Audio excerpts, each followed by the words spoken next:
தமிழக பள்ளிக்கல்வித்துறை தனியார் பள்ளிகள் தங்களுடைய கல்வி கட்டணங்களை அறிவிப்பு பலகைகளில் வெளியிட வேண்டும் என்று உத்தரவு பிறப்பித்திருந்தது.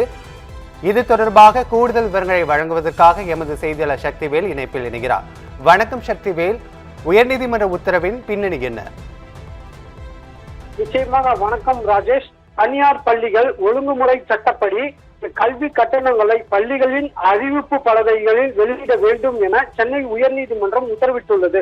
தமிழகம் முழுவதும் உள்ள அனைத்து தனியார் பள்ளிகளுக்கும் அரசு நிர்ணயித்துள்ள கல்வி கட்டண விவரங்களை பள்ளிகளில் விளம்பர பலகைகளில் வெளியிடுவதை கட்டாயமாக்கும்படி தனியார் பள்ளிகள் இயக்குநருக்கு தமிழ்நாடு மாநில தகவல் ஆணையம் மே 25ஆம் தேதி உத்தரவிட்டிருந்தது.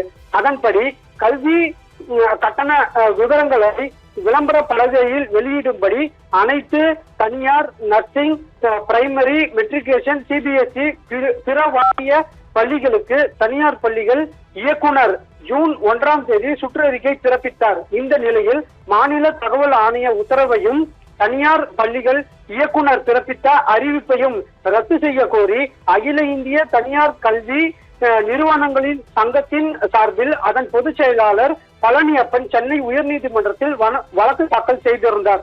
இந்த வழக்கில் விசாரித்த நீதிபதி தண்டபாணி, தனியார் பள்ளிகள் தகவல் உரிமை சட்டத்தின் வரம்புக்குள் வராது என்ற போதும் தனியார் பள்ளிகள் ஒழுங்குமுறை சட்டப்படி நியாயத்தன்மையை வெளிப்படுத்த மாநிலம் முழுவதும் உள்ள அனைத்து தனியார் பள்ளிகளும் கல்வி கட்டண விவரங்களை விளம்பர பலகைகளில் வெளியிட வேண்டும் என்று உத்தரவிட்டு வழக்கை முடித்து வைத்தார். ராஜேஷ், கூடுதல் விவரங்களை வழங்கியமைக்கு நன்றி சக்திவேல்.